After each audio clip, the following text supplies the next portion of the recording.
నమస్తే welcome to one TV news నేను శాలిని ముందుగా బులెటిన్ల హెడ్లైన్స్ ఎన్టీఆర్ జిల్లా తిరువురు వైఎస్ఆర్ కాంగ్రెస్ పార్టీ ఇన్ఛార్జ్ నల్లగొట్ల స్వామిదాస్ నియోజకవర్గంలో సుడిగాలి పర్యటన చేశారు. వార్డుల్లో తిరుగుతూ ప్రజలతో మమేకమై ప్రజా సమస్యలను తెలుసుకుంటూ ముఖ్యమంత్రి జగన్మోహన్ రెడ్డి ప్రజలకు అందించిన సంక్షేమ పథకాలను వివరిస్తున్నారు. ప్రజలకు సొంత ఇల్లు, పెన్షన్, ఆరోగ్యశ్రీ, విద్య, వైద్యం అన్ని రంగాల్లో ప్రజలకు ఉచితంగా అందేలా పాలన చేస్తున్న మనసున్న ముఖ్యమంత్రి జగన్మోహన్ రెడ్డి అని అన్నారు. సంక్షేమం కొనసాగాలంటే మరోసారి వైసీపీని గెలిపించాలని ప్రజలను అభ్యర్థించారు.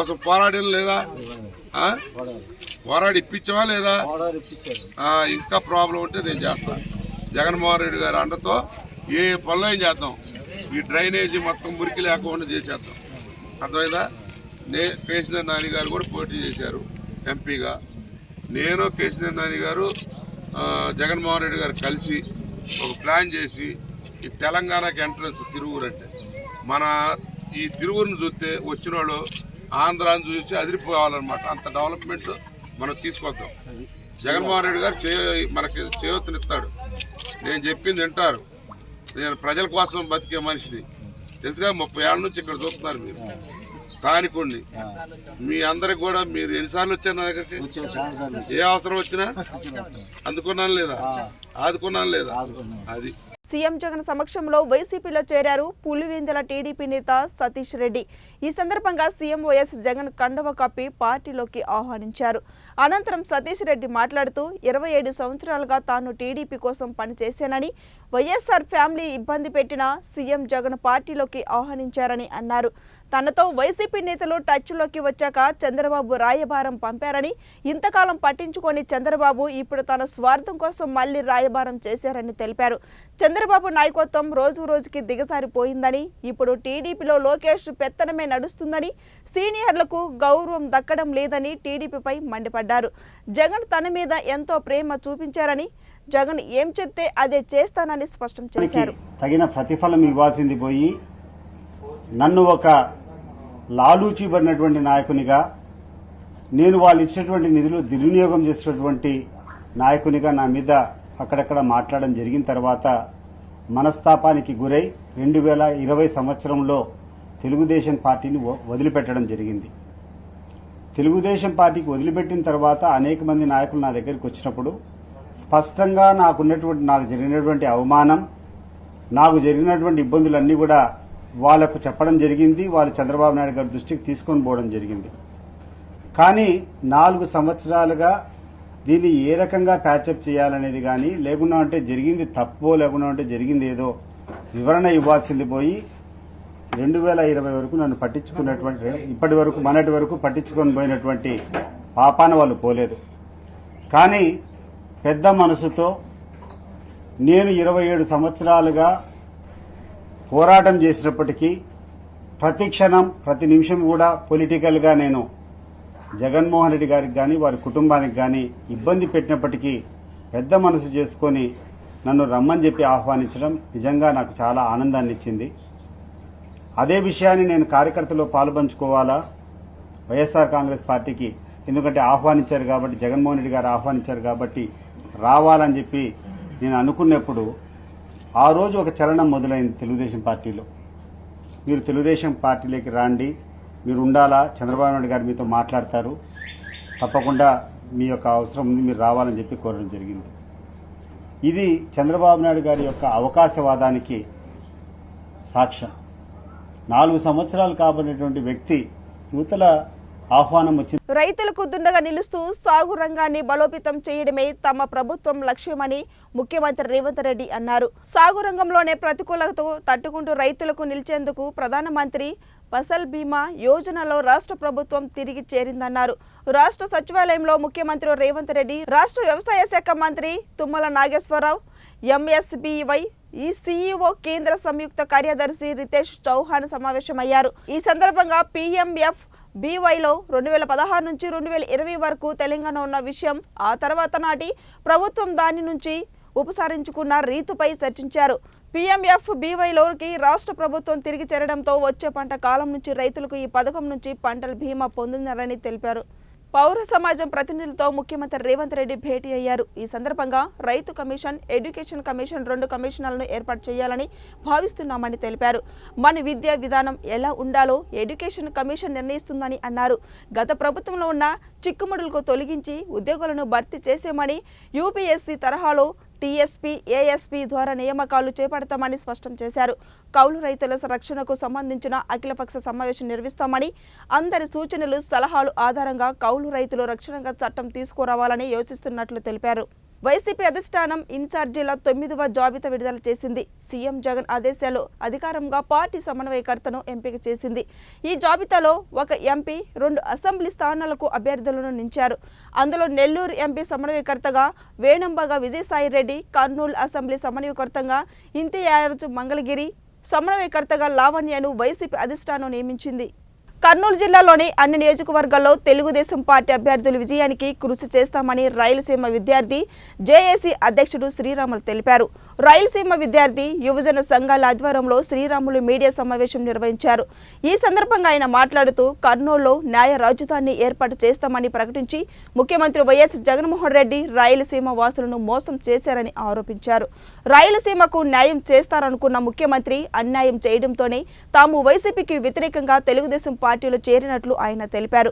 ముఖ్యమంత్రి చేసిన మోసానికి వచ్చే ఎన్నికల్లో రాయలసీమ వాసులు తగిన బుద్ధి చెప్పేందుకు సిద్ధంగా ఉన్నారని పేర్కొన్నారు. నమ్మించి మోసం చేసినాడు కాబట్టి జగన్మోహన్ రెడ్డికి బుద్ధి చెప్పాలని మేము నిర్ణయం తీసుకున్నాం. మేము చంద్రబాబు నాయుడు గారిని కలిసినప్పుడు కూడా రాయలసీమ సమస్యల గురించి, సాగునీటి ప్రాజెక్టుల గురించి, గుండ్రేవుల ప్రాజెక్టు గురించి ముఖ్యంగా చర్చించడం జరిగింది. గతంలో ఆయన ముఖ్యమంత్రిగా ఉన్నప్పుడు గుండ్రేవుల ప్రాజెక్టు కోసం 2000 కోట్ల నిధులు కూడా విడుదల చేయడం జరిగింది. చంద్రబాబు నాయుడు గారు గాన కొనసాగింటే ఖచ్చితంగా గుండ్రేవుల నిర్మాణం స్టార్ట్ అయ్యేది. నెక్స్ట్ మన ముఖ్యమంత్రి చంద్రబాబు నాయుడు గారు ముఖ్యమంత్రి అయితే గుండ్రేవుల ప్రాజెక్టును వెంటనే నిర్మాణం చేస్తామని చెప్పేసి కూడా చంద్రబాబు నాయుడు గారు హామీ ఇవ్వడం జరిగింది. ముఖ్యంగా కర్నూలు హైకోర్టు ఏర్పాటు చేసిన జగన్మోహన్ రెడ్డి హైకోర్టు కాదు కదా, కనీసం స్థల సేకరణ కూడా చేయలే, ఊరికే పేపర్లలో పరిమితమైన. రేపు జగన్మోహన్ రెడ్డి గారు సోషల్ మీడియాలో, పత్రికల్లో చూసినాం, 4వ తేదీన కర్నూలులో సెంట్రల్ లా యూనివర్సిటీ ప్రారంభిస్తామని చెప్తాను. నేను ఈ జిల్లాలో ఉన్న బుగ్గన రాజేంద్రనాథ్ రెడ్డి గారిని, అదేవిధంగా ఈ జిల్లాలో ఉన్న ప్రజాప్రతినిధిని, ముఖ్యంగా జగన్మోహన్ రెడ్డి గారిని అడుగుతున్నా, కర్నూలు జిల్లాలో సెంట్రల్ యూనివర్సిటీ ఏర్పాటు చేయాలంటే కేంద్ర ప్రభుత్వం అనుమతి ఇవ్వాలి. కేంద్ర విద్యా సంస్థలను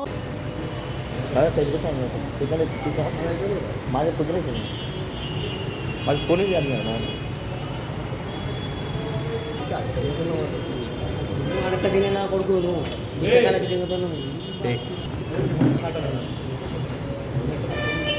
వస్తున్నా అని చెప్పా. ఫిబ్రవరి 28వ తేదీ నాడు గారి సమక్షంలో రెడ్డి అన్న నాయకత్వంలో చేయడం జరిగింది. ఆ తర్వాత మొట్టమొదటిసారిగా వచ్చి మీడియా సమావేశం ఏర్పాటు చేయడం జరిగింది. ఈ సమావేశానికి వైఎస్ జగన్మోహన్ రెడ్డి గారు రాయలసీమను అభివృద్ధి చేస్తాం అని చెప్పడంతో రాయలసీమ విద్యార్థులను సంఘాల జేఏసీగా స్వాగతించాం. కర్నూలు జిల్లా పర్యటనకు వచ్చిన సందర్భంలో చంద్రబాబు నాయుడు గారిని కూడా అడ్డుకోవడం జరిగింది. కానీ ప్రస్తుత ముఖ్యమంత్రి జగన్మోహన్ రెడ్డి గారు వ్యక్తి మనీ వెనక్కి తీసుకోవడం జరిగింది. కర్నూలులో న్యాయ రాజధాని ఏర్పాటు చేస్తామని చెప్పి ఏర్పాటు చేయలేదు, హైకోర్టు ఏర్పాటు చేస్తారు. రాయలసీమ జిల్లాలో చాలామంది సాగునీరు లేక, ఉపాధి అవకాశాలు లేక అల్పు దేశాలకు, మరి ముఖ్యంగా చెన్నై, బాంబే, బెంగళూరు, కర్నూలు జిల్లాలో ముఖ్యంగా పశ్చిమ ప్రాంతంలో అనేక మంది రైతులు 100 ఎకరాలు, 1000 ఎకరాలు నీరు భూములుగా పెట్టుకొని వేరే ప్రాంతాలకు వలస వెళ్తున్నారు. నంద్యాల జిల్లా శ్రీశైల మహాక్షేత్రంలో మహాశివరాత్రి బ్రహ్మోత్సవాలను వైభవంగా జరిపారు. బ్రహ్మోత్సవాలకు మహాశివరాత్రి స్పెషల్ ఆఫీసర్ చంద్రశేఖర్ ఆజాద్, దేవస్థానం ఈవో పెద్దరాజు దంపతులు, ఆలయ ట్రస్ట్ బోర్డు చైర్మన్, అర్చకులు, వేద పండితులు ప్రత్యేక పూజలు నిర్వహించి మహాశివరాత్రి బ్రహ్మోత్సవాలకు శ్రీకారం చుట్టారు. ఈ బ్రహ్మోత్సవాల సందర్భంగా ఆలయాల్లో బేరీ తాండవతో సకల దేవతలను ఆహ్వానిస్తూ ధ్వజారోహణ, ధ్వజ పటావిష్కరణ, అంకురార్పణ పూజలు నిర్వహించారు. ముందుగా ఉత్సవ నిర్వాహకుడైన చండీశ్వరుని పల్లకిలో ఊరేగిస్తూ ఆలయ ప్రదక్షిణ చేసి ధ్వజస్తంభం వద్దకు వైభవంగా తీసుకొచ్చారు. మహాశివరాత్రి బ్రహ్మోత్సవాల నిర్వహణకు సకల దేవతలు బ్రహ్మోత్సవాలకు రావాల్సిందిగా వేద మంత్రోచ్చరణలతో ఆహ్వానించారు.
డాక్టర్ కావాలనేది అనేక మంది విద్యార్థులకు డ్రీమ్. 5.5 ఏళ్ల ఆ కోర్సు పూర్తి చేసి డాక్టర్గా పట్టా తీసుకుంటే ఆనందానికి అవధులుండవు. ఒంగోలు ప్రభుత్వ వైద్య కళాశాలకు చెందిన 2018 ఎంబీబీఎస్ బ్యాచ్ విద్యార్థులు అదే అనుభూతిని పొందారు. తమ కుటుంబ సభ్యులతో ఆ ఆనంద గడియలను పంచుకున్నారు. 2018 ఎంబీబీఎస్ పూర్తి చేసిన బ్యాచ్కు కళాశాల ఆవరణలో పండగ వాతావరణంలో సనత్తునకోచం జరిగింది. పట్టా పొంది ప్రతిజ్ఞ చేసే సమయంలో డాక్టర్లకు సమాజంలో అడుగు పెడుతున్న విద్యార్థులు ఒకంత భావోద్వేగానికి గురయ్యారు. తల్లిదండ్రులు కుటుంబ సభ్యులతో కలిసి ఆనందాన్ని పంచుకున్నారు.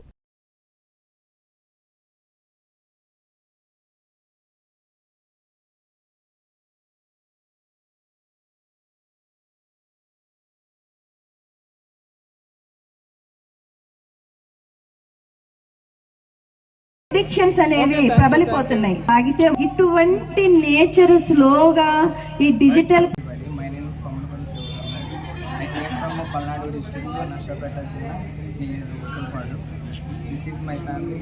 Today is my graduation ceremony, which is going to be. We are satisfied with our MBBS graduate certificates. We are so glad to celebrate here, and we are very thankful to our RIMS Medical College and our చాలా బాగుంది. ఈ feel మళ్ళీ మళ్ళీ రాదు. ఇది లైఫ్లో ఒకసారి వచ్చే మూమెంట్. నాకు మాటలు కూడా రావాలి చెప్పాలి. Next me goal?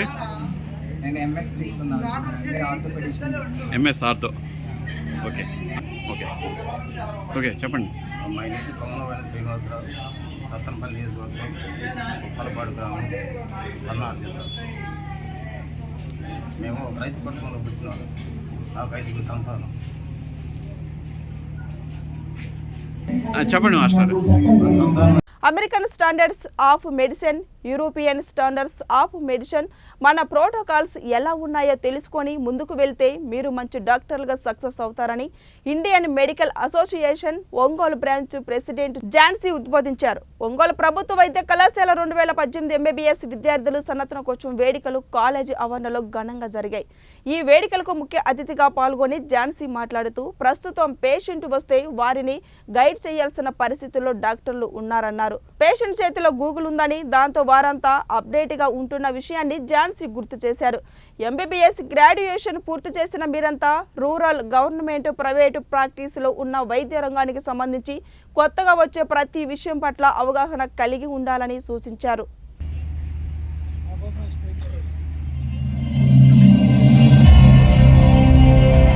Service patients for better organization. After graduation, now real journey starts your life. Graduation is not end, it's beginning of your life. Never stop learning because life never stop teaching. Follow the medical ethics, service the poor people with love, light and humanity. So on this occasion,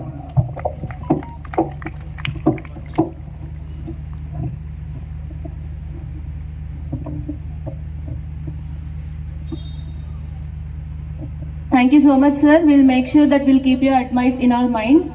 Now, as per the request of our principal, sir, I'd like to invite if any parent is interested to speak a few words. 10వ తేదీన బాపట్ల జిల్లా అద్దంకి నియోజకవర్గం మేదరమెట్ల మండలంలో సిద్ధం సభ జరగనుంది. ఈ నేపథ్యంలో P Gudipadu వద్ద ముఖ్యమంత్రి జగన్ ఆధ్వర్యంలో జరిగే సిద్ధం సభకు మార్కాపురం నియోజకవర్గం నుండి వైసీపీకి కుటుంబ సభ్యులందరూ భారీగా తరలి రావాలని గిద్దలూరు శాసనసభ్యులు మార్కాపురం నియోజకవర్గం వైసీపీ సమన్వయకర్త అన్న రాంబాబు పిలుపునిచ్చారు.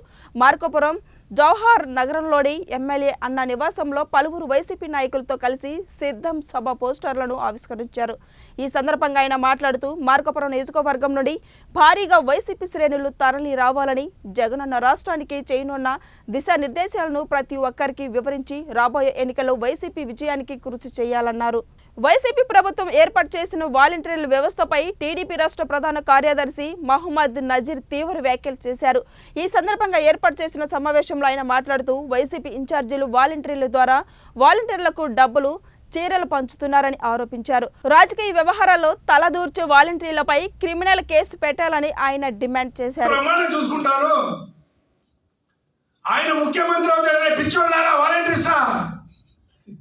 ఆయన ముఖ్యమంత్రి అవుతే మీలాంటి వాళ్ళకి ఎంతంత మంచి ఉద్యోగాలు ఇప్పగలుగుతాడు అతను. ఆయన వ్యవస్థరా, ఆయన చరిత్రరా, అతను విజనరీ. మీరు ప్రిజనరీ ఏమంటే తిరుగుతున్నారు. మీకు విజనరీ కావాలా, ప్రిజనరీ కావాలా? అన్నదమ్ములు కుటుంబ సభ్యుల్ని ప్రేమించేవాడు కావాలా, బాబాయిని చంపినవాడు కావాలా? చెల్లిని తమ్ముడిని అభిమానించేవాడు కావాలా, చెల్లిని గోడకేసి కొట్టినవాడు కావాలా? అన్ని వర్గాల్ని సమానం చూసేవాడు కావాలా, ఒక కులాన్ని నెత్తి మీద పెట్టుకునేవాడు కావాలా? రాష్ట్ర అభివృద్ధి చేసేవాడు కావాలా, అవినీతి చేసేవాడు కావాలా? రాష్ట్రాన్ని స్వర్ణాంధ్రప్రదేశ్ చేసేవాడు కావాలా, రాష్ట్రాన్ని గంజా ఆంధ్రప్రదేశ్ చేసేవాడు కావాలా? ఎవడరా నీకు చెప్పింది? ఎవడరా మీకు చదువు చెప్పింది? అసలు మీ చదువుకుంది చదివేరా? వాలంటీర్స్ అంటే ఏంట్రా? లాభాపేక్షగా ఎటువంటి లాభాలు ఎరగకుండా సేవ చేసేవాడే వాలంటీర్ అంటారు. మీరు డబ్బులు దొబ్బుతున్నారు. ఇటు ప్రభుత్వ డబ్బులు అంటే ఎవరి? జగన్మోహన్ రెడ్డియా, నజీరియా, లేదా అప్పారావు సుబ్బారావు? కాదురా నాయన. మీ నాన్న కట్టి కరెంట్ బిల్లు మీ నాన్న అడుగు. నాన్న 2014 మన కరెంట్ బిల్లు ఎంత? నేను గాలికి తిరిగాను, నాకు తెలియదు అని అడుగు. నాన్న లేదా అమ్మ 2019 మన గ్యాస్ ఎంత కొన్నాం, ఇప్పుడు ఎంత కొంటున్నాను? మీ అమ్మని అడుగు. అక్క ఇంట్లో పప్పు ధాన్యాలు తెచ్చుకునేవాళ్ళం, నాన్న ఎంత ఇస్తే తెచ్చేదానివి, ఇప్పుడు ఎంత చేస్తున్నాను? మీ అక్కని అడుగు. 5,000 కోసం రాష్ట్రాన్ని తాకట్టు పెడుతున్నారు కదా. అది కాకుండా వాళ్ళ దగ్గర నుంచి మిమ్మల్ని ప్రబలంలో పెడుతూ బయట వింటున్నాం. మీకు సెల్ ఫోన్లు ఇస్తున్నారంట, డబ్బులు ఇస్తున్నారంట. జనాల దగ్గర దొబ్బిన డబ్బులు ఎన్నన్నా ఇస్తారా, కానీ మీకు భవిష్యత్తు ఇలేడరా. అర్థం చేయించుకోండి రా. నా కర్మ. ఈ రాష్ట్రాన్ని సర్వనాశనం చేస్తున్నారు కదా మీరు కూడా వాళ్ళతో కలిసి. చివరిగా ఎలక్షన్ కమిషన్ ఆఫ్ ఇండియాకి అవసరమైతే ఢిల్లీ కూడా వెళ్తా నేను. బాబు జగన్ నుంచి కాపాడటం కాదు, మాకు ఈ వాలంటీర్ల నుంచి కాపాడండి బాబు అని. మాకు జగన్ కాదు, అలాంటి క్రిమినల్ని నెత్తి మీద పూజిస్తున్న ఈ వాలంటీర్ నుంచి ఈ రాష్ట్రంలో ఉన్న 5,76,66,000 మంది జనాభా. 5 కోట్లు కాదు స్వామి. మా నాయకులు కూడా పట్టుకొని వైసీపీ ఆఫీస్లో కూర్చొని మాట్లాడండి. మా అందరి డబ్బై మీరు వన్ సైడ్గా తీసుకుంటే, మరోసారి చెప్తున్నాం, పద్ధతి మార్చుకోండి, లేదా చట్టమే మీకు బుద్ధి చెప్పిందని తెలియజేసుకుంటూ, సోమవారం నేను కమిషనర్ గారికి అపాయింట్మెంట్ అడుగుతాను. వెళ్ళి ఈ వాలంటీర్ నియంత్రించాలని చెప్తాను, వీళ్ళు బయట ఎవరు చేయాలని చెప్తాను. అలాగే వినపోతే మా అధిష్టానం తెలియపరిచి ఎలక్షన్ కమిషన్ ఆఫ్ ఇండియాకి వెళ్ళి ఈ వాలంటీర్ నుంచి ఆంధ్రప్రదేశ్ని కాపాడండి సాగో అని చెప్తా. అందరికీ నమస్కారం. అస్సలాము అలైకుం. ఇది ఇవాల్టి బులెటిన్ అప్డేట్. చూస్తుండండి 1TV news.